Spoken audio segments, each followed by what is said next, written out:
Bonjour. Attends, j'ai marqué quoi? Je dirais parce que si c'est sur la vidéo, ça que t'as mis play là. Ouais.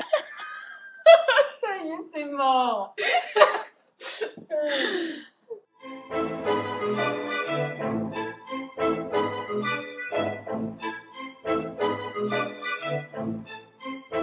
Moi, c'est Marine Leproux, je suis vice-présidente Oreo et je suis en deuxième année de médecine. Moi, c'est Clara Soulard. Je suis aussi vice-présidente Oreo et je suis en troisième année de médecine.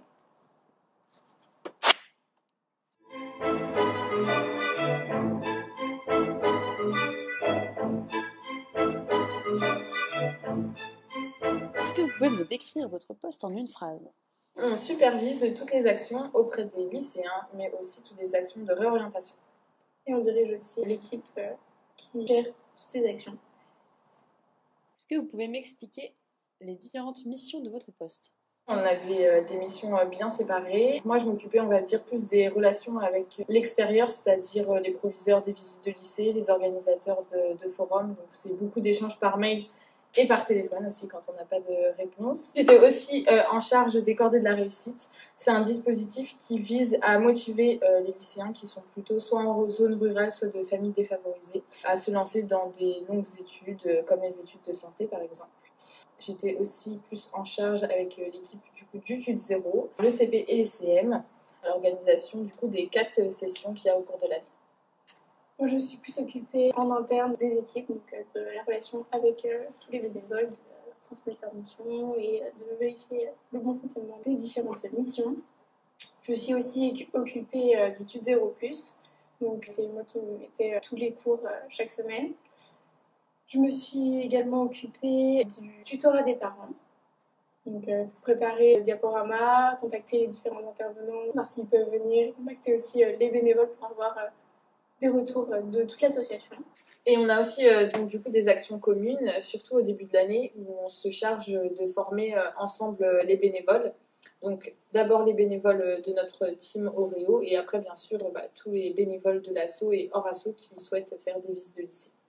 Et on se charge également de mettre à jour tous les supports, donc que ce soit le diaporama de visite de lycée ou différents flyers qu'on distribue au cours des visites ou des forums. Bah oui.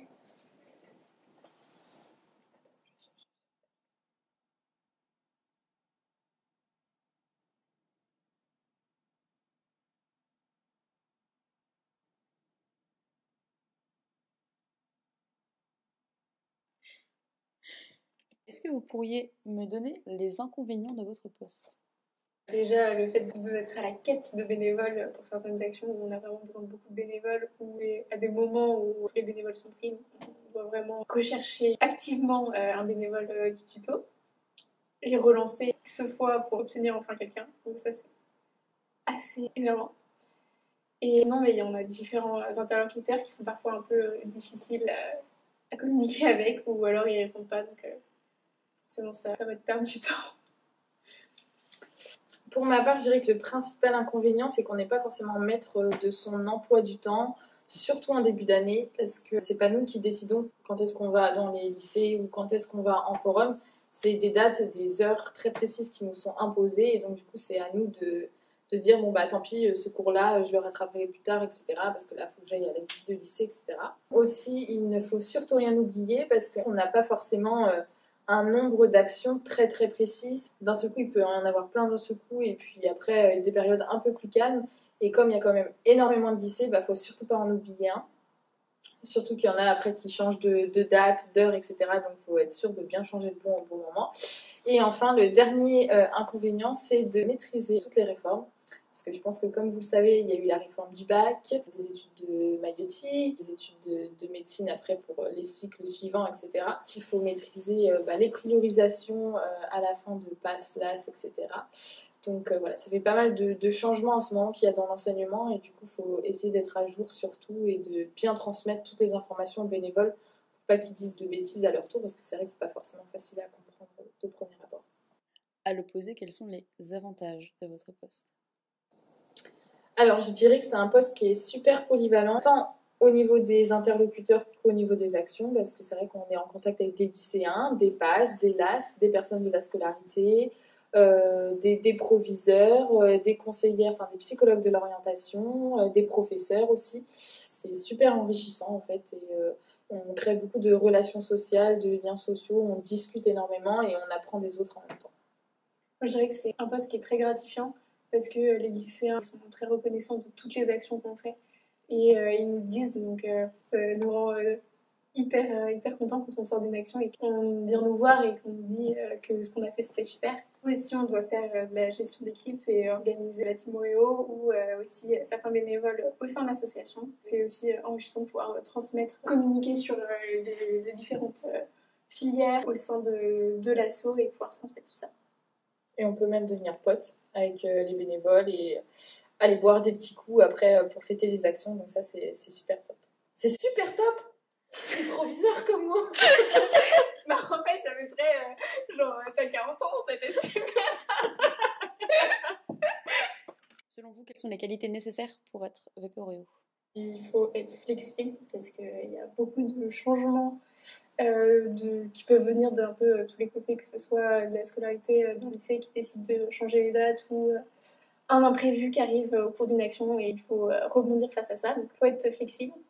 Il faut être aussi organisé pour pouvoir justement essayer de gérer au mieux tous les imprévus et de pouvoir faire face pour justement gérer notre emploi du temps et nos études à côté et tout ce qu'il y a à faire à côté dans le poste, pour tout caler dans notre emploi du temps. Le mot-clé, ce serait plutôt l'anticipation, notamment pour les gros projets. C'est vrai que c'est compliqué d'anticiper pour une visite de lycée, mais pour l'étude 0, il faut vraiment anticiper. Quatrième grande qualité, du coup, ce serait d'être avenant, parce qu'on est quand même les premiers intervenants, on va dire, avec l'extérieur et avec les futurs adhérents au tutorat. Et donc, c'est vrai qu'en forum, c'est toujours mieux d'être avenant envers les gens, envers les parents, les lycéens. Est-ce que vous diriez que votre poste est chronophage? C'est un peu les montagnes russes. C'est-à-dire que c'est vraiment période dépendante et ça dépend aussi sur quelle action est-ce qu'on a vraiment envie de s'investir à 100% ou sur quelle action on a envie de plus donner de liberté au CPCM. Mais il faut savoir quand même que le début de l'année, c'est chronophage. C'est-à-dire que ça peut quand même prendre facilement 10 heures par semaine au tout début, le temps de former tous les bénévoles, le temps de se mettre en route soi-même dans le poste, même si on sera là pour vous épauler, pas de panique. Et de prendre ses repères aussi au début, savoir comment être VP, comment interagir aussi avec les bénévoles, interagir avec les autres membres du bureau, donc ça s'apprend et au début on a besoin de prendre nos marques et sinon c'est un peu plus long. Et puis c'est surtout qu'au début de l'année, les lycées sont très demandeurs dès le début. Et donc il y a énormément de visites de lycée qui s'accumulent, on va dire, au mois d'octobre, novembre. Parfois, on va 2 fois dans le même lycée. Les forums ne sont pas forcément tout le temps sur Angers, donc il faut aussi prendre en compte le trajet pour aller au Mans ou à Laval. En soi, vous inquiétez pas, ça se compense par du positif une fois qu'on est sur place, donc pas de panique là-dessus. Et puis après, par contre, il y a des périodes où, voilà, c'est vrai que pendant les périodes scolaires, il y a le TUT 0 au semestre 2, mais au semestre 1, en soi, les lycéens sont en vacances, donc les proviseurs ne répondent pas, donc c'est un peu plus leste pour nous. Au cours de l'année, les CP et CM prennent en autonomie, donc forcément, on peut être plus en retrait et donc prendre moins de temps pour notre poste. Quelle est la place du travail d'équipe dans votre rôle au tutorat? Il faut quand même beaucoup s'organiser avec l'équipe TUT 0 et l'équipe visite de lycée, forum, etc. Il faut vraiment collaborer avec eux. Après, il y a des postes qui sont un peu plus en autonomie. Par rapport au travail d'équipe, je dirais qu'il faut le décomposer en deux. Il y a le travail d'équipe au sein de la cellule. Il y a le travail d'équipe au sein du bureau. Il y a quand même pas mal de prises de décision avec le bureau. Il faut partager l'avancée des projets. Parfois, on a besoin d'aide sur certaines choses, notamment pour les forums. On ne peut pas tout gérer à être sur place à seulement 2 VP, donc il y a forcément pas mal de membres du bureau qui viennent aider sur ces périodes-là. Bien sûr, il faut aussi s'intéresser à ce qui se passe dans les autres cellules, faire aussi quand même le lien avec la cellule du réseau, par exemple, parce que c'est souvent cette cellule-là qui nous apporte des informations sur les nouvelles réformes et ce qui se passe au national, ce qui se passe dans les autres tutorats et ce qu'on peut mettre en place, nous, pour les lycéens, les passés d'élèves. Qu'est-ce que vous avez retenu de votre mandat? L'expérience à l'Oreo, c'est vraiment une expérience très diverse parce qu'on est en contact avec toutes les cellules au sein de la 2ATP. Et que si vous avez envie de vous lancer à l'Oreo, il ne faut pas hésiter parce que c'est pas uniquement de l'orientation, c'est vraiment bien plus que ça. Et le contact avec les lycéens, les parents, la scolarité, etc. C'est vraiment hyper enrichissant et c'est très gratifiant. Moi, ce que j'ai retenu, c'est vraiment tous les moments où on discute et on témoigne de ce qui s'est passé pour nous quand on était à leur place. Donc, quand je dis leur place, c'est les lycéens ou les PASS ou les LAS.